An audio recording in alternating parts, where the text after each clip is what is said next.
Niccolò di Pietro, also Niccolo di Pietro Veneziano, Niccolo Paradiso, was a Sienese school painter of medieval art. The date of his birth and death are unknown. Family life. In the archival documents and in inscriptions on paintings of his name can be traced from 1394 to 1430. In 1394 his name appeared on the first available date of the picture. In 1430, referred to the last time the document associated with the wedding of his daughter Antonia. For some of his work the artist signed Niccolo Paradiso, indicating that he lived in Venice near the bridge Paradiso.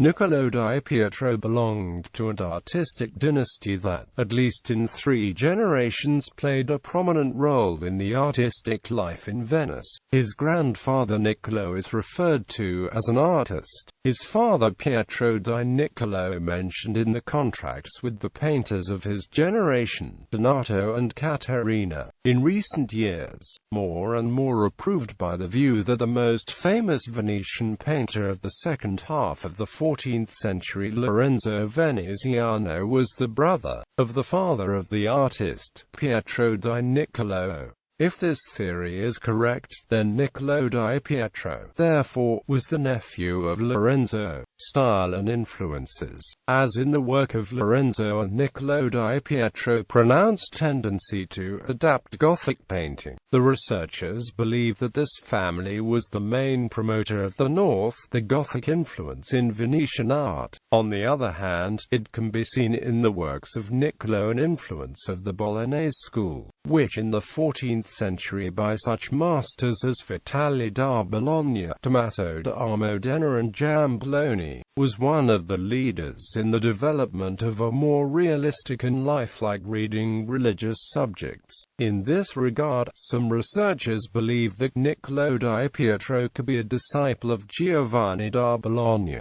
as in the will of the latter from 23-24 October 1389 referred to Niccolò suo discepolo. In addition, Niccolo di Pietro was a contemporary of the famous master Gentile da Fabriano, perhaps the best Italian artist who worked in the style of International Gothic. Gentile in 1408 to perform work in the Venetian Doge's palace, and his refined manners could not affect the later works of Niccolo. Works and attributions. There are only 2 signed artist work around which researchers with varying degrees of confidence collect stylistically similar works, attributing them Niccolo. In the world's museums and private collections is a series of paintings, which can be attributed to the Venetian painting of the 14th and 15th centuries. Attribution of some of them varies from one critic to another.